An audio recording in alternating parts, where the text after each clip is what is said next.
Kakatiya university geology professor doctor Mallikarjuna TV nine తో మాట్లాడారు. ఈ భూకంపం గురించి పూర్తి వివరాలు మా ప్రతినిధి పెద్దీష్ అందిస్తారు. భూకంపంతో ఒక్కసారిగా తెలుగు రాష్ట్రాలు ఉలిక్కి పడేలా చేశాయి. అసలు ఈ భూకంపం ఎక్కడ స్టార్ట్ అయింది, రిక్టర్ స్కేల్పై ఎంత తీవ్రత ఉన్నట్లుగా గుర్తించారు. ప్రస్తుతం Kakatiya university geology professor doctor Mallikarjuna Reddy గారు. సార్ చెప్పండి, భూకంపంతో ఒక్కసారిగా ఎంటైర్ తెలుగు రాష్ట్రాలు ముఖ్యంగా ఇటు వరంగల్ ఉమ్మడి జిల్లా ఉలిక్కి పడింది. సో ఈ తీవ్రత ఎంత ఉంది, అసలు ఈ భూకంపం ఎక్కడ స్టార్ట్ అయింది? ములుగు ప్రాంతంలో స్టార్ట్ అయింది అంటున్నారు. సో అట్లా మీకు టెక్నిక్ ఎక్కడ ఐడెంటిఫై చేశారు సార్? ఈ భూకంపం అనేది భూకంప కేంద్రము మనకు ములుగు దగ్గర ఏటూరు నాగరం ప్రాంతంలో మొదలైంది. అక్కడ భూకంప కేంద్రం ఉంది. ఆ 10 కిలోమీటర్ల భూమి లోపల నుంచి ఈ ఫోకస్ అంటాము దాను, అక్కడ నుంచి మొదలైనటువంటి భూకంపము కేంద్రం పైన ఏటూరు నాగరం దగ్గర లొకేట్ అయ్యి అది తెలుగు రాష్ట్రాలందరికీ కూడా కొంచెం మోడరేట్గా ఎర్త్క్వేక్ వచ్చింది. అది రిచర్ స్కేల్పై 5గా నమోదైంది. అయితే 7:30 ప్రాంతంలో మనకు ఈ భూకంపం సంభవించింది. దీనివల్ల మైల్డ్ ట్రెమర్స్ అంటే చిన్నగా భూమి కంపించినట్టుగా మనకు అందరికీ ఫీల్ అయ్యాము. అయితే ముఖ్యంగా ఈ భూకంపాలు మనకు తరచూ ఇక్కడ ఈ ప్రాంతంలో వస్తుంటాయి. అయితే మనకి ఇక్కడ పర్టికులర్ ప్లేస్, ఇక్కడ మనకు ఆ ప్లేస్ ఎక్కడనేది మీరు ఐడెంటిఫై చేశారా? ఎక్కడ పర్టికులర్ ప్లేస్? ఇప్పుడు మనం చూసినట్టయితే ఈ మ్యాప్లో ఈ స్టార్ గుర్తున్నటువంటిది భూకంప కేంద్రము.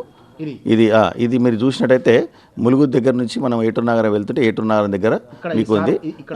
ఇది ఈ ప్రాంతంలో మనకు భూకంప కేంద్రము లొకేట్ అయింది. సో ఇది అంటే ఈ ఒక్కచోటే భూకంపం స్టార్ట్ అయ్యి అంతటా విస్తరించిందంటారా? భూకంప కేంద్రం అంటే ఎక్కడైతే భూకంపం మొదలవుతుందో దాన్ని భూకంప కేంద్రం అంటాం మనము. అక్కడ నుంచి మొదలైనటువంటి భూకంపం దాని యొక్క తరంగాలు అన్ని వైపులా వ్యాపించి మనకు ఈ భూమి కంపించినట్టుగా ఫీల్ అవుతాం అన్నమాట. అయితే ఈ భూకంపాలు మనకు రావడానికి కారణం ముఖ్యంగా భూమిలో ఉన్నటువంటి భ్రంశాలు అంటే భూమిలో ఉన్నటువంటి చిన్న పగుళ్ళు, ఆ పగుళ్ళ వెంబడి 2 ఖండాలు ఒకదాని నుంచి ఒకటి కొంచెం కదలడం వల్ల మనకు ఈ భూకంపం అనేది ఏర్పడుతుంది. అయితే మనకు ఈ భద్రాచలము ఈ ఏరియాలో తరచుగా భూకంపాలు వస్తుంటాయి అప్పుడప్పుడు. అయితే ఇది ఎందుకంటే ఇక్కడ భూకంపం 3 రకాలటువంటి మనకు భ్రంశాలు ఉన్నాయి.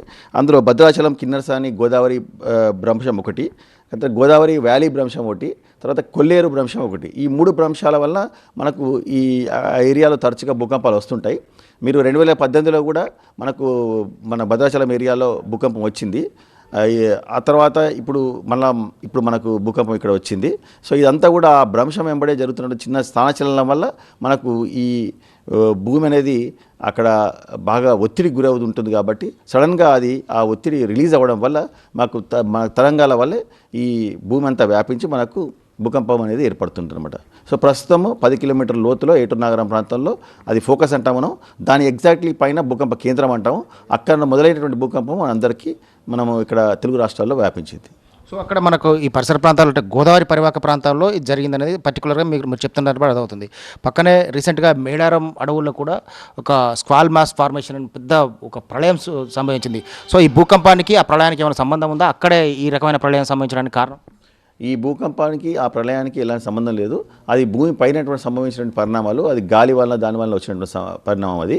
ఇప్పుడేమో ఇది భూకంపం అనేది లోపల భూమి లోపల పొరల్లో ఉన్నటువంటి పగుళ్ళు ఏవైతే భ్రంశాలు అంటున్నామో మనము, ఆ భ్రంశాల వెంబడి 2 ఖండాలుగా విడిపోయింది ఆ భ్రంశము. ఆ భ్రంశాల వెంబడి జరిగిన చిన్న చలనం వల్ల మనకు ఈ యొక్క భూమి అనేది కంపిస్తుంటుంది. దీనికి ఎలాంటి సంబంధం లేదు. సో భవిష్యత్తులో ఈ ఇన్సిడెంట్స్ ఇప్పుడు మొన్న జరిగినటువంటి భారీ వృక్షాలు నేలమట్టం కావడం కావచ్చు, ఇప్పుడు అంటే ఈ ప్రాంతంలో భూకంపం అనేది ఇదే ఫస్ట్ టైమా? ఇంతకుముందు కూడా ఎప్పుడైనా సంభవించాయి? అయితే మనకు ముఖ్యంగా నేను ఇంతకుముందు చెప్పినట్టుగా 3 భ్రంశాలు మనకు ఆ ప్రాంతంలో ఉన్నాయి. మనకు భద్రాచలం ఏరియాలో ఆ 3 భ్రంశాల వెంబడి చిన్న చిన్న సంభవించినప్పుడు ఎప్పుడైనా కానీ మనకి ఈ భూకంపం అనేది ఏర్పడుతూ ఉంటుంది. ఈ చిన్న భూకంపాలు తరచుగా మనకు వస్తుంటాయి. 1969 నుంచి మీరు చూసినట్టయితే వస్తూనే ఉంటాయి. అంటే మన భారతదేశం మొత్తం కూడా వివిధ జోన్ల లాగా భూకంప తీవ్రత ప్రాంతాలు మనం విభజించుకున్నాము. అందులో మనము ఇప్పుడున్నటువంటి ఈ ఏటూరు నగరం కావచ్చు, భద్రాచలం ఏరియా ఇదంతా హైదరాబాద్ ఏరియా అంతా కూడా జోన్ 3లోకి వస్తుంది. ఇక్కడ మోడరేట్ ఎర్త్క్వేక్స్ వస్తాయి, అంటే మధ్యస్థంగా ఉంటుంది ఎర్త్క్వేక్స్ అనేటివి. మీరు అదే నార్త్ ఇండియా వెళ్తే నేపాల్, ఇదివరకు మనం ఈ ఉత్తర భారతదేశంలో భూకంపాల తీవ్రత ఎక్కువగా ఉంటుంది. అక్కడ అవి జోన్ 5లో ఉన్నాయి, అక్కడ రిస్క్ ఎక్కువగా ఉంటుంది. ఇక్కడ మనకు మోడరేట్ ఎర్త్క్వేక్స్ అంటే మధ్యస్థంగా వచ్చే భూకంపాలు ఎక్కువగా వస్తుంటాయి. మనకు 3 నుంచి 5 మటుకు భూకంపాలు ఎక్కువగా మ్యాగ్నిట్యూడ్ రిచర్ స్కేల్పై మనకు నమోదవుతూ ఉంటాయి భూకంపాలు. సో ఇది ఒక హెచ్చరిక, భవిష్యత్తులో ఇటువంటి ప్రళయాలకి ఒక హెచ్చరికగా భావించవచ్చా? మొన్న జరిగిన ఇన్సిడెంట్ కావచ్చు, ఇది కావచ్చు, రకరకాల. యాక్చువల్గా మనకు పెద్ద భయపడాల్సిన అవసరం లేదు. మనం ఉన్నటువంటి ప్రాంతం అంతా కూడా చాలా సేఫ్ జోను. ఏదో మోడరేట్ ఎర్త్క్వేక్స్ వస్తుంటాయి. ఈ మోడరేట్ ఎర్త్క్వేక్స్ వల్ల పెద్ద ప్రమాదాలు ఏం జరగవు కాబట్టి ప్రజలు ఎవరు కూడా దీనికి భయపడాల్సిన అవసరం లేదు. అంటే తెలంగాణలో ఈ టైప్ ఆఫ్ భూమి కంపించడం కావచ్చు, లేకపోతే ఈరోజు చూసాం, ఈరోజు మార్నింగ్ వచ్చినటువంటిది వైబ్రేషన్ సంభవించింది. సో ఈ టైప్ ఆఫ్ ఇంతకుముందు ఎప్పుడైనా సంభవించిందా? ఇది సంభవిస్తూనే ఉంది. మనకు ఈ భద్రాచలం అదే ఏరియాలో నుంచి వచ్చినటువంటి ఈ పగులు అదేవైతే భ్రంశాలు ఉన్నాయో ఆ భ్రంశాల వెంబడి స్థాన చలనం జరిగినటువంటి ఎప్పుడైనా కానీ చిన్న చలనం జరిగినా కానీ మనకు అది భూకంప తరంగాల వ్యాపించి భూకంపాలు వస్తుంటాయి. కానీ ఇప్పుడు మీరు చూసినట్టయితే ఈ పొద్దున 7:30కి మనకు భూకంపం వచ్చింది అనుకుందాం ఇక్కడ ఈ ప్రాంతంలో. అయితే ఆ తర్వాత ఇమీడియట్గా మనకు ప్రపంచంలో భూకంపాలు ఇటువంటి చాలా వస్తూనే ఉంటాయి. ఇమీడియట్గా 2 రికార్డ్ అయినాయి. అలాస్కాలో ఒకటి, పోర్టోరికోలో ఒకటి, 2 రికార్డు ఆల్రెడీ అయిపోయినాయి. సో ఈ USGS అనే వాళ్ళు ఎప్పుడు అబ్జర్వ్ చేస్తుంటారు ఎక్కడెక్కడ ఏ భూకంపాలు వస్తున్నాయి.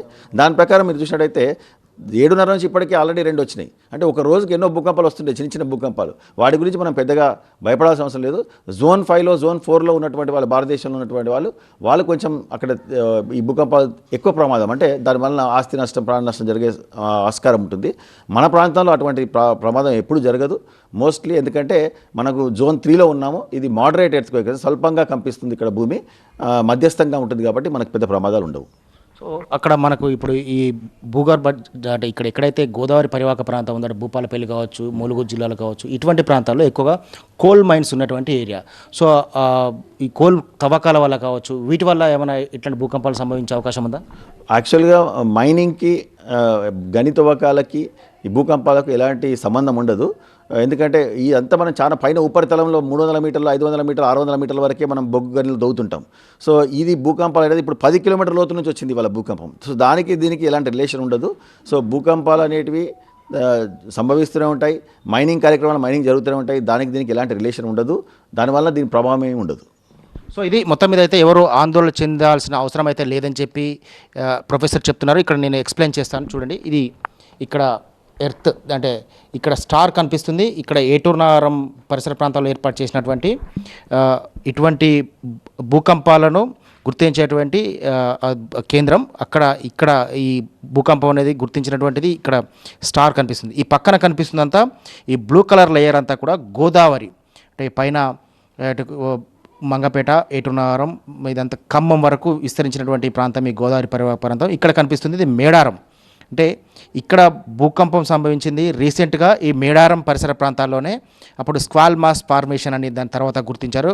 ఇక్కడ అది కూడా ఇక్కడే, అంటే ఈ ఏటూరు నాగారం మండలంలోని కొండాయి ఏదైతే ఉందో ఈ కొండాయి పరిసర ప్రాంతాల్లో ఎయిర్ మాస్ అంటే ఒక్కసారిగా గాలి ప్రళయం సృష్టించింది. ఆ గాలి ఇక్కడి నుండి ఈ మేడారం మీదుగా కొండపర్తి వరకు దాదాపు 12 కిలోమీటర్ల నిడివితో ఒక సరళ రేఖ గీసినట్లుగా ఆ గాలి ఒకసారిగా అక్కడ ఒక ప్రళయం సృష్టించి దాదాపు 50,000కు పైగా భారీ వృక్షాలు నేల వాలిపోయాయి, వేర్లతో సహా పెకిలించేశాయి. ఆ తర్వాత అదంతా బంగాళాఖాతం, ఇటు అరేబియా మహాసముద్రంలో ఏర్పడినటువంటి ఈదురుగాలుల ప్రభావంతో అది జరిగిందని చెప్పి తర్వాత గుర్తించారు. ఆ టైప్ ఆఫ్ ప్రళయం కూడా ఇదే ఫస్ట్ టైం అని చెప్పి గుర్తించారు. సో ఇది కూడా ఇక్కడ వరంగల్ ఉమ్మడి జిల్లా విషయానికి వస్తే ఇక్కడ ఏటూరు నాగారం భూకంప కేంద్రంలో గుర్తించినటువంటి ఫస్ట్ టైం ఇక్కడ భూకంపం సంభవించినట్టుగా చెప్తున్నారు. సహజంగా ఈ భూకంప తీవ్రత కూడా చాలా తక్కువే అని చెప్తున్నారు. కానీ భవిష్యత్తులో ఇటువంటి ప్రళయాలకు ఇది ఒక హెచ్చరికగా భావించాలి. ప్రతి ఒక్కరు కూడా ప్రకృతిని కాపాడుకోవడం మన బాధ్యతగా కూడా గుర్తు చేస్తున్నారు. సో మొత్తం మీద అయితే ఒక్కసారిగా ఈ భూకంపం ఉదయం సంభవించిన భూకంపం నేపథ్యంలో తెలుగు రాష్ట్రాల ప్రజలు ఒక్కసారిగా ఉలిక్కిపడ్డారు. ఉదయాన్నే ఒక్కసారిగా భూమి వైబ్రేషన్ రావడంతో అంతా కూడా ఇళ్ల నుంచి పరుగులు పెట్టినటువంటి పరిస్థితి ఉంది. కెమెరా పర్సన్ మున్నాతో పెద్ద TV9.